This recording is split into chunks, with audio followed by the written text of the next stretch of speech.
चालू असणारे या ठिकाणी केन उपनिषद आणि केन उपनिषदाचा असणारा दुसरा मंत्र. या दुसऱ्या मंत्राच्या द्वारे शिष्य गुरु आणि शिष्यांचा असणारा संवाद. गुरूंनी सांगितल्यानंतर शिष्य गेला आणि म्हटला मला मी ब्रह्म जाणतो असं म्हटल्यानंतर पहिल्या मंत्राच्या द्वारे त्याला म्हणतात यदि मन्यसे सुवेदेति तब्रमेवापि नूनं वेत्त ब्रह्मणो रूपम. असं तू समजत असशील की मी ब्रह्म जाणलं तर मात्र तू ब्रह्माचं यत्किंचित सुद्धा स्वरूप तू जाणत नाही. म्हणजे अशा प्रकारे गुरु आणि शिष्यांचा असणारा संवाद झाल्यानंतर गुरूंना नक्की काय सांगायचं आहे किंवा त्यांच्या मनामध्ये काय अभिप्राय आहे या सर्व गोष्टींचं पुन्हा शिष्य गेला, पुन्हा श्रवण मनन श्रुती अनुकूल चिंतन सगळं केलं आणि पुन्हा दुसऱ्याच्या मंत्राच्या द्वारे जो अभिप्राय गुरूंना अपेक्षित होता त्या अभिप्रायाच्या अनुषंगाने दुसऱ्या मंत्रातून म्हणतोय नाहं मन्ये सुवेदेति नो न वेदेति वेद च यो नस्तद्वेद तद्वेद नो न वेदेति वेद च. अशा प्रकारे हे गुरु हो काय मी असं काही मानत नाही की मी ब्रह्मास जाणतो अथवा मी जाणत नाही असं सुद्धा मी या ठिकाणी आता मानत नाही. म्हणजे अशा प्रकारे ब्रह्माला जाणतो अथवा जाणत नाही या दोन्ही प्रकारे. ब्रह्माला जाणतो म्हणजे ज्यावेळेस ब्रह्म असं जर म्हणायला गेलो आपण मी ब्रह्माला जाणतो, मग जाणतो म्हणजे काय होईल त्या ठिकाणी तो विषय होणार आहे. आपण जी गोष्ट जाणतो तो आपला विषय होतो. मी फूल जाणतो, मी पुस्तक जाणतो, जो जाणणारा काय आहे तो विषय होतो. ब्रह्म हा विषय होऊ शकत नाही म्हणून तो ब्रह्माला मी जाणतो असं म्हणू शकत नाही. अथवा दुसरं नो न वेदेति वेद अथवा मी ब्रह्म जाणत नाही असं पण म्हणू शकत. जाणत नाही असं म्हणण्यासाठी सुद्धा त्या ठिकाणी ते स्वयंज्योती स्वरूप असल्यामुळे ते कायम जाणण्याचाच विषय या ठिकाणी अंतःकरणामध्ये असणारं जे चैतन्य आहे हे कायम त्याच्याच द्वारे तस्य भाषा सांगितलं म्हणून सर्व मिदम विभाती. हे सर्व जे काय आहे त्याच्यामुळेच आपण जाणतोय. पण त्याला जाणतो अथवा जाणत नाही अशा प्रकारचा जो व्यवहार आहे आपला व्यावहारिक क्षेत्रामधला असणारा व्यवहार हा तीत येते, शब्दातीत आहे, अवयवांच्या तीत आहे, सगळ्याच्या अतीत असल्यामुळे ती एकच वस्तू असल्यामुळे तिथं विषयी जाणणारा जाणतो हे सगळे जे काय व्यावहारिक जे काय आहे आपलं व्याकरण नाम सर्वनाम अव्यय हे सगळे जे काय आहे शब्दामध्येच आहे. परंतु ते ब्रह्म काय ते ब्रह्म शब्दातीत असल्यामुळे त्याचं वर्णन कसं करावं अथवा ते मी जाणलं का नाही गुरूंना कसं सांगावं म्हणून हा सुद्धा त्याच्या शिष्यापुढे प्रश्न पडला. आणि म्हणून शिष्य त्या गुरूंना त्या अनुरूपच मी जाणतो अथवा जाणत नाही असं या ठिकाणी उत्तर देण्याचा प्रयत्न करतात. त्याचा असणारं संपूर्ण पहिलं जो व्याख्यान आहे कालच्या पाठाला आपण पाहिलं. कसं कारण का तर हेयोपादेय वर्जित हा सांगितलं. पण त्याला आपण प्राप्त सुद्धा करू शकत नाही किंवा त्याचा त्याग सुद्धा करू शकत नाही अशी ती वस्तू आहे. प्राप्त करावं तर ते आपल्यापासून भिन्न नाही. एखादी गोष्ट आपण माझ्याकडे 10 लाख रुपये नाहीत म्हटल्यानंतर मी 10 लाख प्राप्तीचा प्रयत्न करेन. परंतु या ठिकाणी प्राप्त करायचं म्हटलं तर ते काय ते तिथेच आहे. त्याला प्राप्त करण्याची गरज नाही आहे तिथेच आहे. फक्त काय झालं त्याच्यावर आलेलं अज्ञानाचं आवरण फक्त दूर करायचं. ते प्राप्तच आहे, स्वतः प्राप्त आहे. ते प्राप्त करण्यासाठी अन्य काही गरज नाही. अन्य गोष्टीला विसरलो. आता काय होतं आपल्याला प्राप्त का होत नाही तर आपण अन्य गोष्टीमध्ये व्यवहारामध्ये लटिका व्यवहार सर्व हा संसार त्याच्यामध्ये काय आपण गुंतलोय म्हणून तो जो आहे त्या ठिकाणी त्याच्याकडे आपलं लक्ष नाही. आपलं लक्ष कुणाकडे संसारामध्ये लक्ष आहे की हे पाहिजे ते पाहिजे अमुक पाहिजे तमुक पाहिजे. म्हणून जी प्राप्त वस्तू आहे म्हणून त्या ठिकाणी आपण काय सांगितलं, त्या ठिकाणी जीवात्मा जीवात्मा आपण म्हणतो. जीवात्म्यामध्ये काय सांगितले, जीवात्म्यामध्ये असणारे 2 अंश. कोणता? एक आहे प्रकृतीचा अंश आणि दुसरा आहे परमात्म्याचा अंश. ममैवांशो जीव लोके सांगितलं. तू कोण आहेस? तू माझाच अंश आहेस. भगवंत अतिशय स्पष्टतया म्हणतात. काही कुठल्याही प्रकारचा संशय न ठेवता या ठिकाणी भगवंत अतिशय स्पष्टतया सांगतात, तू माझाच अंश आहेस. म्हणजेच या जीवात्म्यामध्ये एक प्रकृतीचा अंश आणि एक पुरुषाचा अंश आहे. या जीवात्म्यामध्ये जो प्रकृतीचा अंश आहे त्या प्रकृतीच्या अंशाच्या अनुषंगाने हा जीवात्मा प्रकृतीकडे म्हणजे संसाराकडे काय करतो, जाण्याचा प्रयत्न करतो. मला हे पाहिजे, मला ते पाहिजे, मला अमुक पाहिजे, मला तमुक पाहिजे, संसाराकडे जाण्याचा प्रयत्न. परंतु संसाराकडे जरी हा जीवात्मा जात असला तरी संसार प्राप्त होतो का? तर संसार कधीच प्राप्त न होणारी वस्तू आहे. आपल्याला वाटतं प्राप्त झाला, पण प्राप्त होतोय का शेवटपर्यंत? तो संसार जो आहे हा संसार कोणालाच आतापर्यंत सांगावं त्या संपूर्ण मानव जातीमध्ये की मला मी संसार संपूर्ण प्राप्त केला, काहीतरी इच्छा त्याची ही मागे शेवट राहतेच. माझे एवढं आहे, एवढं झालं असतं तर बरं झालं असतं. किंवा मग गेल्यानंतर सुद्धा काय करतो, त्या ठिकाणी तो मृत्यूपत्रामध्ये माझी ही इच्छा राहिली. म्हणजेच काय, गेल्यानंतर सुद्धा माझी ही इच्छा राहिली. म्हणजेच काय, संसार शेवटपर्यंत गेल्यानंतर माझी ही इच्छा तुम्ही पूर्ण करा. स्वतः आयुष्याभर जगला तरी त्याच्या इच्छा पूर्ण झाल्या का? तरी त्याच्या इच्छा पूर्ण झाल्या नाही.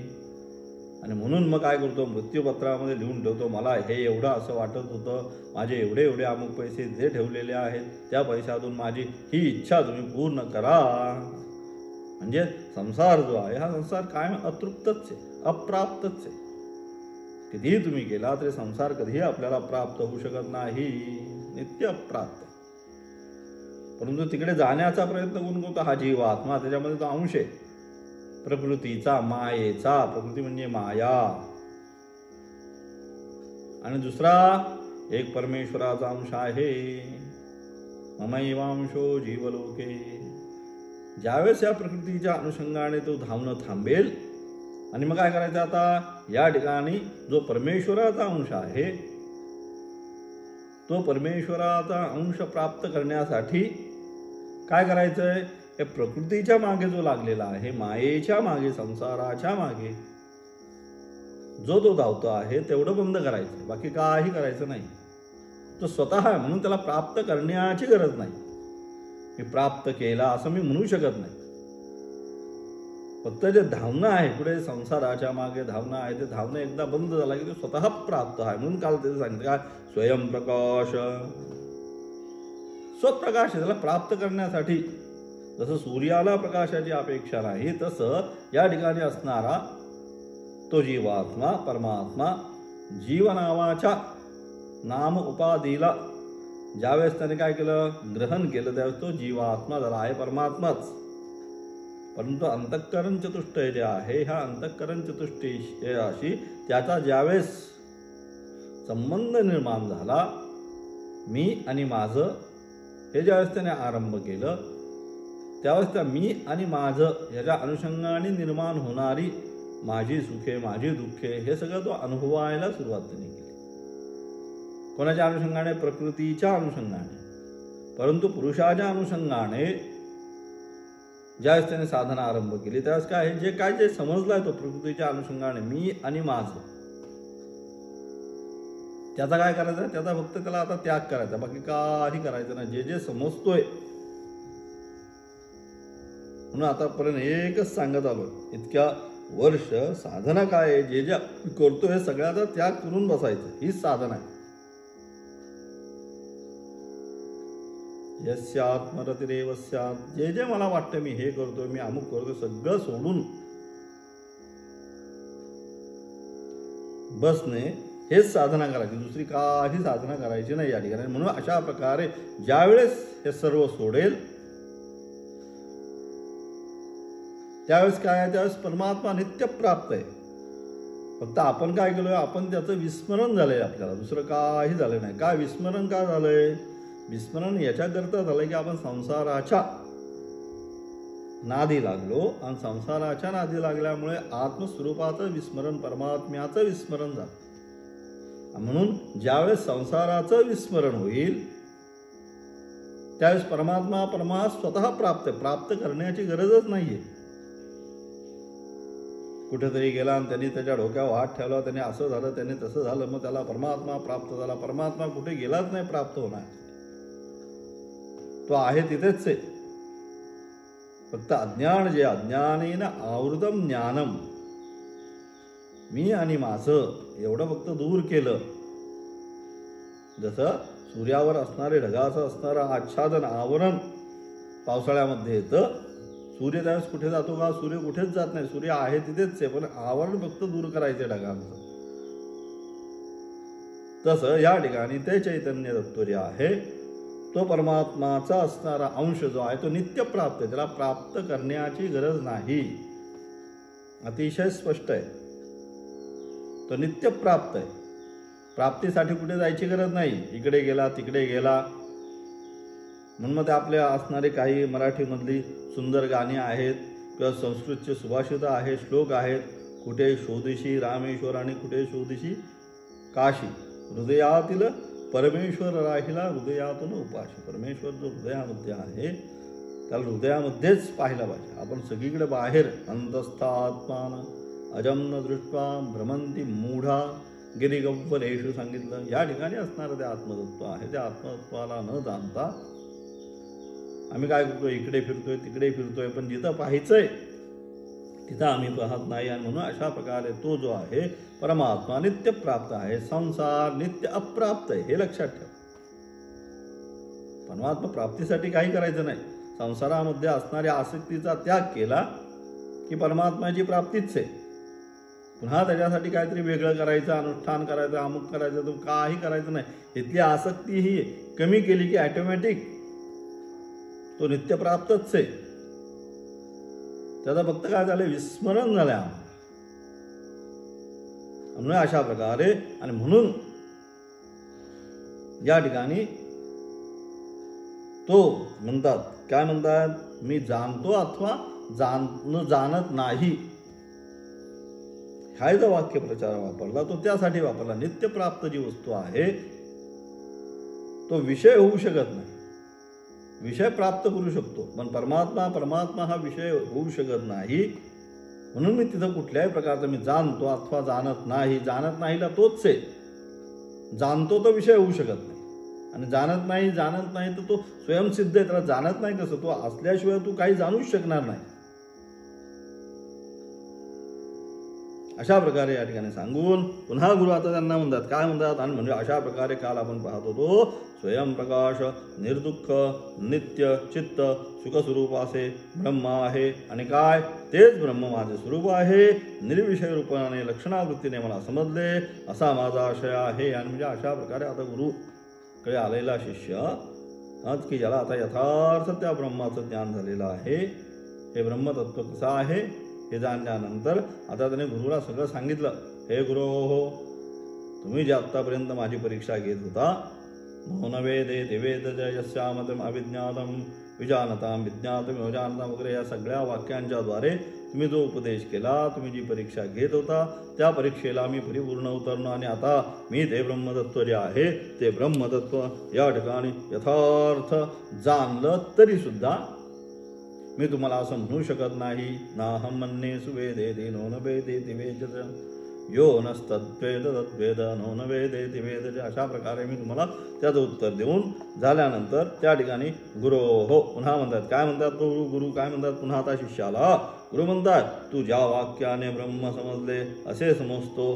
तू काय म्हणतो, ज्या वाक्याने म्हणतोयस काय मला ब्रह्म समजले असे समजतो ते परस्पर विरुद्ध आहे.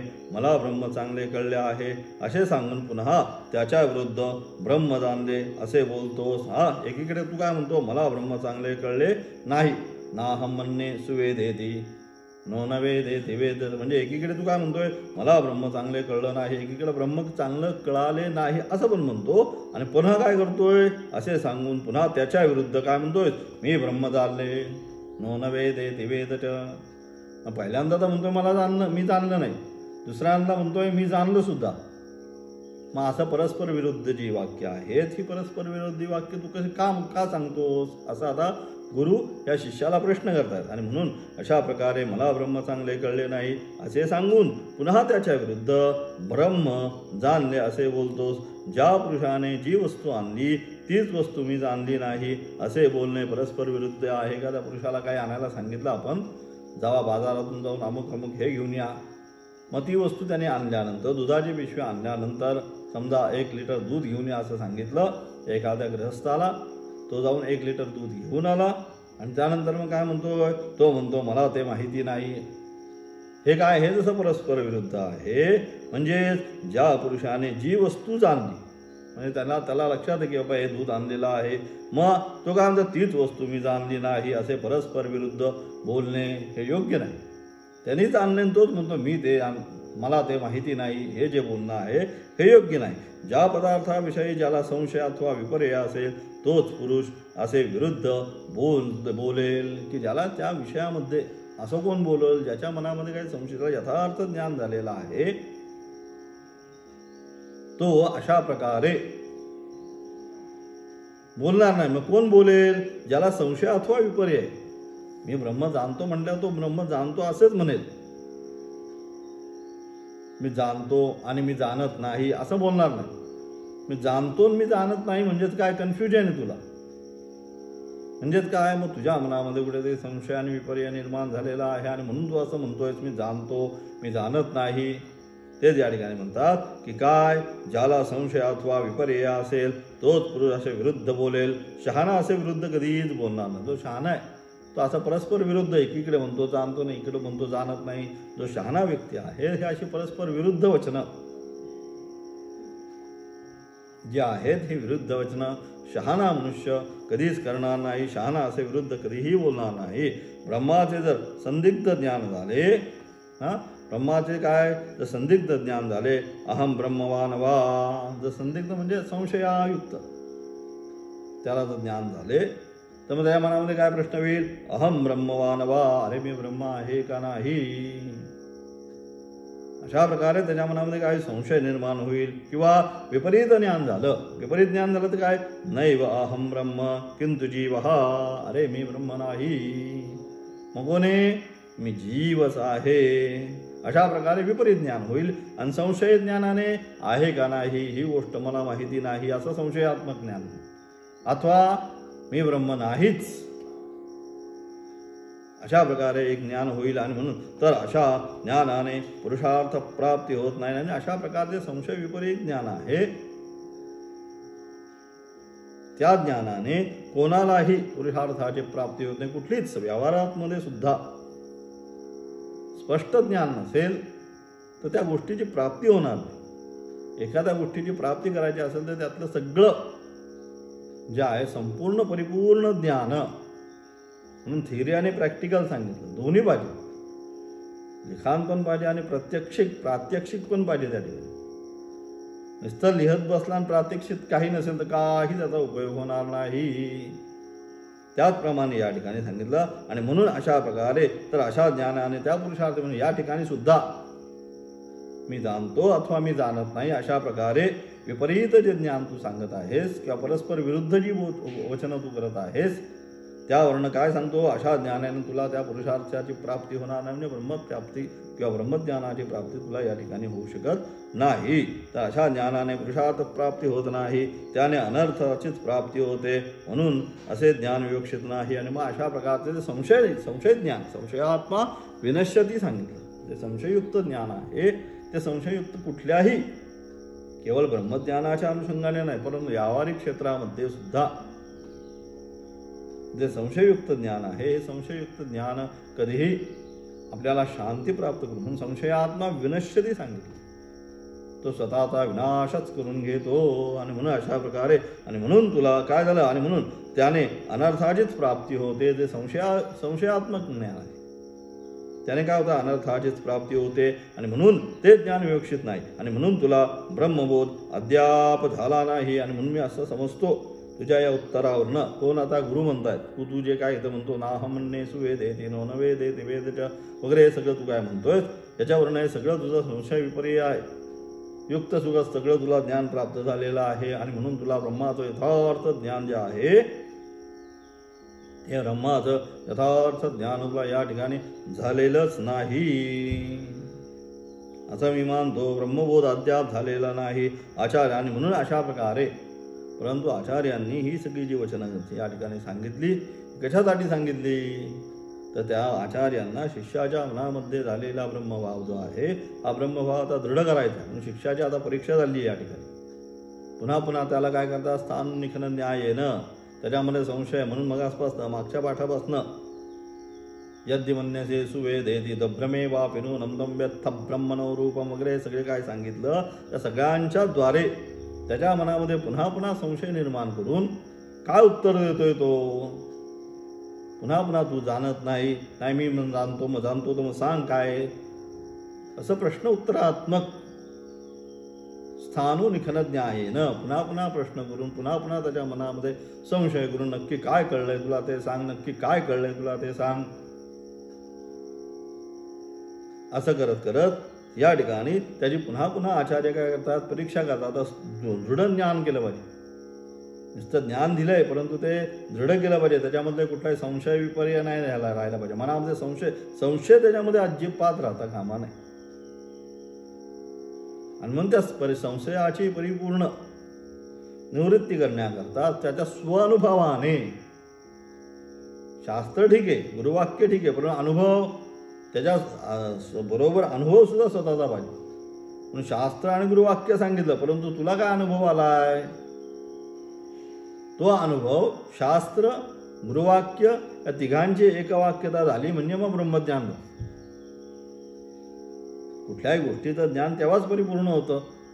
पुस्तकातनं आपण शिकतो, शाळेत शिक्षक आपल्याला शिकवतात, आणि प्रॅक्टिकलमध्ये आपण ते तसंच्या तसं, बरं हे असं असतं, ही वायर इथं लावल्यावर हे असं होतं, ते तसं गेल्यानंतर तसं होतं, किंवा हे एवढं पिळल्यानंतर हे होतं.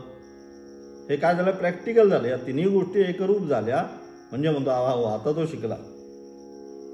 मग कुठलीही गोष्ट झाल्यानंतर लगेच डॉक्टर असेल, इंजिनियर असेल, पहिल्यांदा त्यांना काय बाकी त्याच्या दुसऱ्याच्या हाताखाली काही दिवस त्या ठिकाणी काय करायला लागतं, काही दिवस काम करायला लागतं त्या ठिकाणी.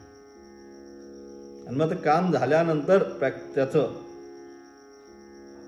त्यानंतर काय करतात, मग ते काम झाल्यानंतर मग त्याला म्हणतात आता इतक्या वर्ष तुला काय केलं पाहिजे, त्या डॉक्टरच्या हाताखाली किंवा त्या CAच्या हाताखाली किंवा त्या इंजिनियरच्या हाताखाली 1-2 वर्ष अनुभवासाठी म्हणून काय केलं पाहिजे, तुला त्या ठिकाणी अनुभवासाठी गेलं पाहिजे.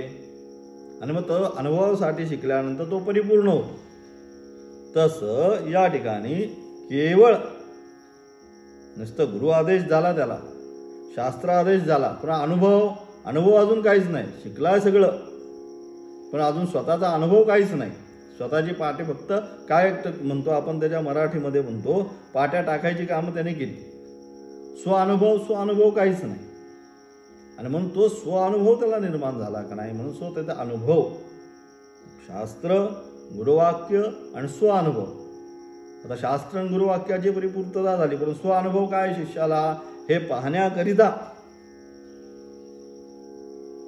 म्हणून गुरु काय करतात, म्हणून गुरु या ठिकाणी त्याची शिष्याची काय करतात, परीक्षा घेतात. आणि म्हणून तुला ब्रह्मबोध अद्याप झाला नाही. आचार्यांनी त्याची परीक्षा पाहण्याकरता त्याच्या बुद्धीचे विचलन करण्याचा असा प्रयत्न केला. आणि म्हणून अशा प्रकारे त्याला खरोखर ब्रह्मबोध झाला का नाही, मी एवढं सगळं शिकवलेलं आहे, आता आपण शिकतोय 2-3 वर्ष, पण खरोखर ब्रह्मबोध झाला का नाही हे जाणून घेण्याकरता आता त्याची परीक्षा घेतली पाहिजे. म्हणून हे झाल्यानंतर आपण काय करतो, छोटीशी परीक्षा घेतो. तसं त्या ठिकाणी आचार्यांनी सुद्धा काय त्याच्या बुद्धीमध्ये म्हणजे त्याच्या बुद्धीमध्ये काय करण्यासाठी, विचलमान करण्यासाठी, विचलित करण्याकरता म्हणून आचार्य त्याला प्रश्न करतात. यदि मन्येसे सुवेदेपि दभ्रमे वा पिनूनं तं वेत्त ब्रह्मणो रूपम. तू असं म्हणत असशील मी जाणतो, तू काही सुद्धा जाणत नाही. अशा प्रकारचे प्रश्न करून त्याचा बुद्धिभ्रम करण्याचा प्रयत्न करतात. का? कारण नक्की काय कळलंय त्याला हे आता गुरूंना जाणून घ्यायचं. मी शिकवलंय सगळं, शास्त्राच्या अनुकाल सगळं शिकवलंय, परंतु तू अनुभव कुठपर्यंत घेतलायस का? अजून अनुभव काहीच नाही. म्हणून त्या ठिकाणी हे सगळे प्रश्न गुरूंनी शिष्याला विचारतात किंवा त्याची परीक्षा पाहण्यासाठी तेच सांगण्याचा प्रयत्न केला. आचार्यांनी त्याची परीक्षा पाहण्याकरता त्याच्या बुद्धीचे विचालन करण्यासाठी असा प्रयत्न केला. तथापि हे सगळं आचार्यांनी यद्यपि सगळं सांगतायत आचार्य झाला, तू जाणलं नाहीस, तू अमुक झालास, तू तमुक झाला, हे सगळं जरी सांगितलं तरी आता काय झालंय, स्वानुभव झालाय त्याला. विवेक, वैराग्य, समाधी, षटक संपत्ती, मोक्षत्व, दैवी गुण संपत्ती, सात्विक गुण संपत्ती आणि अंतःकरी परिपूर्ण शुद्ध झालेलं आहे. सजातीय वृत्ती प्रवाह संपूर्ण निर्माण झालेला. आणि अशा अनुषंगाने काय झालं, आचार्यांनी जे काय सांगितलेलं आहे त्याचा आता काय झालं, श्रवण मनन निधिध्यासनाच्या द्वारे आता स्वतःच्या मनामध्ये त्याचा अनुभव त्याने आरंभ केलेला आहे. म्हणून अशा प्रकारे जय जय सुसंवेद्य आत्मरूपा याचा अनुभव आरंभ झाल्यामुळे आता तो जरी आचार्यांनी परीक्षा घेतली तरी आता काय त्या स्वतःचा अनुभव आहे. आपण म्हणतो ना, अनुभवाचं शहाणपण मोठं असतं म्हणतो आपण व्यवहार. तुला अनुभव काय, शिकला किती आपण म्हणत नाही, त्याचा अनुभव किती आहे, तुला अनुभव आहे का? त्याला इतक्या वर्षाचा अनुभव म्हणतो. कामावर घेताना सुद्धा काय म्हणतात, तुम्हाला कोणत्या कंपनीमध्ये तुमचं सगळं दिल्यानंतर खाली एक वाक्य असतं, तुमचा अनुभव म्हणजे कोणत्या कंपनीमध्ये किती तुम्ही सर्व्हिस केली. म्हणजे बाकीचं सगळी सर्टिफिकेट वरती लावलेली सगळी खोटी, त्याचा काही उपयोग नाही. खरं काय, तुमचा अनुभव किती, तुम्ही कोणत्या कंपनीमध्ये आत्तापर्यंत किती वर्ष काम केलं. जेवढा त्याचा अनुभव मोठा, मी 2 वर्ष केलं, मी 5 वर्ष केलं, मी 10 वर्ष केलं, जेवढा अनुभव मोठा तेवढं त्याला त्या ज्ञानाची विशेष प्राप्ती. आणि म्हणजे ज्ञानम विज्ञान, विज्ञानामध्ये काय आचार्य पुन्हा म्हणतात त्या ठिकाणी ज्ञानम विज्ञान सहितम, विशेष अनुभवयुक्त ज्ञान पाहिजे, नुसतं ब्रह्मज्ञान नको. ब्रह्मज्ञान प्राप्त झाल्यानंतर त्याचा अनुभव पाहिजे. अनुभव संतांना झाला, साधू संत महात्म्यांना झाला, एकनाथांना अनुभव झाला, नामदेवांना अनुभव झाला त्याचा, साक्षात त्याचा अनुभव त्या ठिकाणी करणं पाहिजे. आणि म्हणून अशा प्रकारे जरी गुरूंनी अनेक प्रकारचे प्रश्न विचारले तरी सुद्धा आता काय झालं, या शिष्याला त्या ठिकाणी आता अनुभव झाला. सुसंवेद्य स्वरूपाचा असणारं जे आत्मतत्व आहे ते मीच आहे, तत्त्वमसी आहे आत्मा ब्रह्म, अशा प्रकारचं ते ब्रह्मज्ञान जे आहे ते ब्रह्म मीच आहे असा प्रकारचं काय झालं, हे सगळ्याच्या प्राप्तीद्वारे आता काय झालं, त्याची सगळी अंतःकरणाची रचना किंवा अंतःकरण जे आहे हे दैवी गुणसंपत्ती असल्यामुळे त्याचा शीघ्र त्याचा अनुभव झाला. आणि म्हणून यद्यपि गुरूंनी असे प्रश्न केले तरी आता हा स्थिर आहे, आता गडबडला नाही, तो स्थिर आहे व पुन्हा गंभीरपणे त्याने गर्जना केली. आणि तो म्हणतोय अशा प्रकारे सगळं झाल्यानंतर सुद्धा आता तो कुठल्याही प्रकारांगा हे अनुभव कशासाठी अनुभव पाहिजे. एकदा अनुभव मनुष्याला निर्माण झाला की तो मनुष्य काय डळमळत नाही की नाही, होऊ दे काय होऊ दे, येऊ दे, मी बघतो काय करायचं, का अनुभवाचे बोल असतं. तसं आता हा तो शिष्य सुद्धा काय, हे सगळं श्रवण मनन निधिध्यासन आहे, सगळं नुसतं श्रवण नाही केलं, मग मनन केलं, निधिध्यासना केलं, या सगळ्याच्या द्वारे आता परिपूर्ण झालाय. आणि त्याचं काय झालं, आपल्या जीवनामध्ये ते जे सुसंवेद्य तत्व आहे त्याचा आता अनुभव त्यांनी करून घेतला. आणि म्हणून काय झालं, आता त्याला मनामध्ये बिलकुल आता भीती नाहीये. जरी परीक्षा घेतली तरी काय झालं, तो कुठल्याही प्रकारे डळमळीत झाला नाही. आणि मग काय झालं, पुन्हा गंभीरपणे त्याने गर्जना केली आणि गुरूंना म्हणतो, हे गुरु हो. शिष्य म्हणतो काय म्हणतो, हे गुरु काय, गुरु महाराज आता मला तुम्ही कितीही भीती दाखवली तरी मी मुळीच घाबरणार नाही. तुम्ही आता मला कितीही काय केलं सांगण्याचा प्रयत्न, तुला माहिती नाही, तुम्हा अमुक आहे, तू तमुक आहे, अशा प्रकारे कितीही माझी परीक्षा तुम्ही आता घेतली तरी सुद्धा हे गुरु हो, मी तुमच्या परीक्षेमध्ये आता पासच होणार, कारण मला आता अनुभव झालेला आहे. त्यामुळे मी आता मुळीच घाबरणार नाही. तुम्ही कोणत्या आपल्या परीक्षेमध्ये काय होतं, पहिल्यांदाच टेन्शन, 10वीचे असेल, 12वीचे असेल किंवा काय असेल, तुमचे इंजिनिअरचे असेल, कसले असेल, की माणसाला पहिलंच टेन्शन येतं. की आता मी काय लिहिणार, वर्षभर अभ्यास करून काय लिहिणार, जर हे प्रश्न येत असेल तर मग वर्षभर अभ्यास करून फायदा काय. तसं या ठिकाणी तो आता काय झालंय, परिपूर्ण झालं, अनुभव झाला. त्यामुळे आता म्हणतोय गुरूंना, तुम्ही कितीही माझी आता परीक्षा घेतली तरी मी आता काय मुळीच घाबरणार नाही आणि मी माझ्या बोधापासून ढळणार सुद्धा नाही. किंवा माझा जो मला बोध झालेला आहे कोणता, जय जय सुसंवेद्य आत्मरूपा, त्या आत्मरूपाचा जो मला आता बोध झालेला आहे ते नित्यसिद्ध जे आहे, उत्तमा सहजावस्था जी आहे ती सहज अवस्थेमध्ये मन उन्मनी भावाला जे जाणं आहे त्याचा काय झाला, मला माझ्या जीवनामध्ये अनुभव झाला. आणि त्यामुळे काय, मी माझ्या बोधापासून ढळणार नाही. कारण मला तुमच्या कृपेने तुम्ही मला ज्या वाक्याने म्हणजे अन्य देव विदितावधी अविदितावधी हे मागे जे सांगितलं त्या वाक्यानेच तुम्ही मला ते विदित आणि अविदिताच्या परे आहे हेच तुम्ही सांगितलं. आणि मी तुम्हाला तेच सांगतो, नाहम मन्ये सुवेदेति नो न वेदेति वेदच. तुम्ही जे काय मला त्या ठिकाणी दिलं उत्तर, त्या उत्तराच्या अनुरूपच या ठिकाणी काय करतोय मी, तुम्हाला सुद्धा उत्तर दिलेलं आहे. तुम्ही मला म्हटला ते कसं आहे, विदित अविदित त्या दोन्हीच्याही ते पलीकडं आहे हे तुम्ही मला म्हणताय. म्हणून मी त्या अनुषंगाने त्या ठिकाणी तुम्हाला उत्तर दिलं. काय मी उत्तर दिलं तुम्हाला, नाहम मन्ये सुवेदेति नो न वेदेति वेदच यो नस्तद्वेद तद्वेद नो न वेदेति वेदच. त्या अनुरूपच तुम्ही जसं सांगितलं त्या अनुरूपच. आणि म्हणून अशा प्रकारे तुम्ही जे मला सांगितलं अन्य देव तद्विदितादितो अविदितादि हे जे तुम्ही मला सांगितलं त्या अनुरूपच माझं उत्तर आहे. बघा, म्हणजे जे गुरूंनी जसं सांगितलं त्या गुरूंच्या शब्दाच्या अनुरूपच शिष्याने सुद्धा उत्तर दिलं. म्हणजे किती हा हुशार असेल. तुम्ही म्हणता विदित अविदिताच्या परे आहे.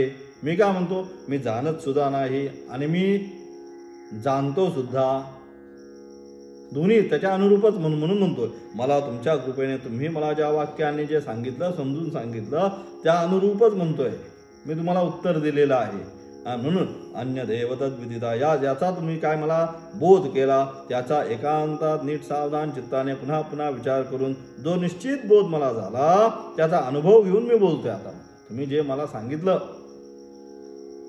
त्या सगळ्याचा मी काय केला, जाऊन एकांतात गेलो. एकांत कालच आपण पाहिलं, एकांते सुखमाप्स्यताम परदरे चेतस समाधीयताम. त्याच्या 40 साधना सांगितल्या साधना पंचकम मध्ये, त्याच्यामध्ये ही पण साधनं सांगितली. म्हणून तुका म्हणे आम्हा एकांताचा वास. हे सगळं कशासाठी, हे सगळं काही गुरूंनी शिकवलेलं आहे. त्या सगळ्याचं काय झालं, श्रवण मनन निधिध्यासन करण्यासाठी एकांताचा एकांते सुखमाप्स्यताम सांगितलं. परतरे चेतस समाधीयताम. त्यानंतर काय, अशा प्रकारे चित्त जे आहे ते एकाग्र अवस्थेला उन्मनी भावाला जाण्यासाठी त्या ठिकाणी मला मदत झाली. आणि म्हणून या ठिकाणी काय झालं, मी एकांतात गेलो. तुम्ही जो मला उपदेश केल्यानंतर मी एकांतात जाऊन सावधान चित्ताने पुन्हा पुन्हा विचार करून जो निश्चित बोध मला झाला त्याचा मी आता अनुभव घेतला. आणि अनुभव घेतल्यानंतर त्या आता मी जे तुम्हाला बोलत आहे हे नुसतं शास्त्रवचन बोलत नाही, तर प्रॅक्टिकल नॉलेज बोलतोय. मला त्याचा तुम्ही जे काही सांगितलं त्या सगळ्याचा मी एकांतात जाऊन विचार केला. म्हणजे तुम्ही ज्यांच्याकडनं जे काही श्रवण केलं त्याचं मी मनन केलं, एकांतात जाऊन मी निध्यासना केली आणि मग मला त्या तत्वाची अनुभूती निर्माण झाली. आणि असा अनुभव निर्माण झाल्यानंतर माणसाला अनुभव असल्यानंतर माणूस ठोक बोलतो, होईल काय काळजी करू नका. कोण बोलतो, ज्याला अनुभव ज्याने ते काम केलेलं आहे तो काय काळजी करू नका. मी तो दुसरा विचारतो, मुलगा म्हणतो बाबा होईल का आपल्याच्याने, तू काळजी करू नको, होईल. कारण का यांना अनुभव आहे. वडिलांना, मुलाला अजून अनुभव झाला नाही त्या कामाचा, म्हणतो अरे एवढं कामामध्ये हे काम कसं काय काढणार. वडिलांना माहिती विषय काय नाही आहे त्याच्यामध्ये, सहज संपणार आहे, कुठे 2 हातोड्या मारायच्या हे त्यांना बरोबर माहिती. आणि म्हणून अशा प्रकारे आता मी सुद्धा काय, तुम्ही जे काय मला सांगितलं त्या अनुरूपच मी या ठिकाणी पुन्हा पुन्हा विचार केला. आणि मला काय झालं, त्याचा अनुभव घेऊन मी बोलतो आहे.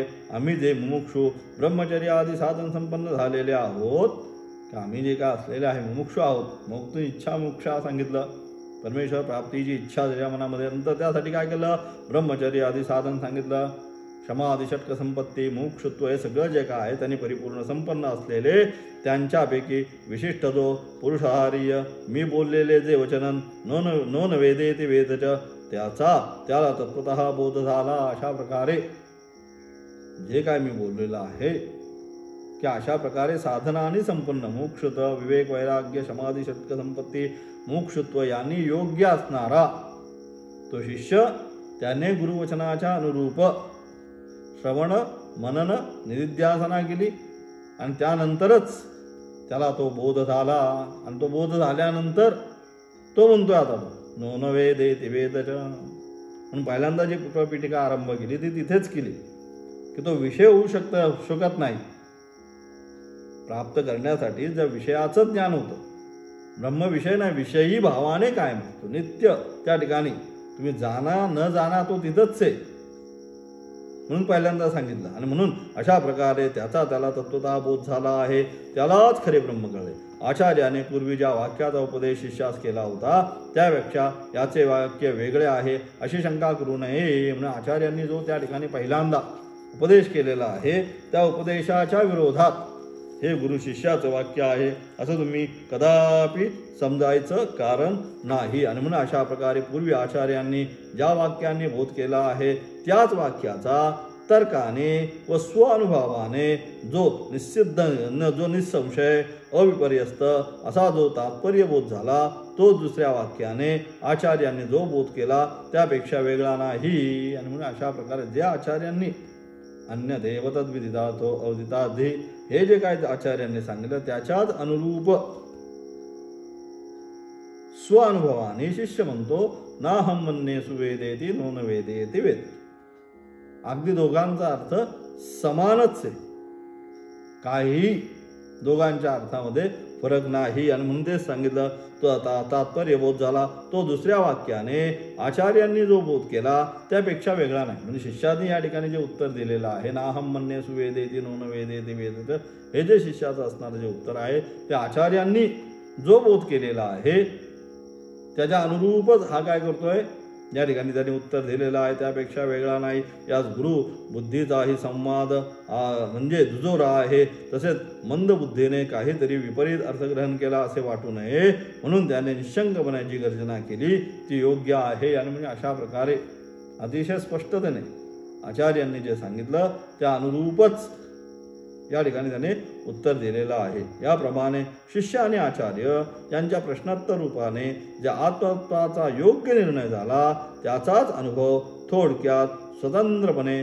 पुढच्या मंत्रामध्ये सांगण्याचा प्रयत्न केला. आणि म्हणजे अशा प्रकारे गुरूंच्या अनुरूपच गुरूंनी जो उपदेश केला होता त्या उपदेशाच्या अनुरूपच शिष्याने काय केलं, तोच उपदेश ग्रहण केला आणि त्या अनुरूपच उत्तर दिलं. आणि म्हणून अशा प्रकारे त्या दोन्हीचा असणारा सारासार विचार आता पुन्हा गुरु शिष्या वचनांचा असणारा सारासार जो विचार आहे तो पुढच्या तिसऱ्या मंत्राच्या माध्यमातून सांगण्याचा प्रयत्न केला. यस्य मतं तस्य मतं मतं यस्य न वेदसः अविज्ञातं विजानतां विज्ञातमिव जानतां, त्याचा असणारा विशेष अर्थ उद्याच्या पाठाला पाहणार आहोत.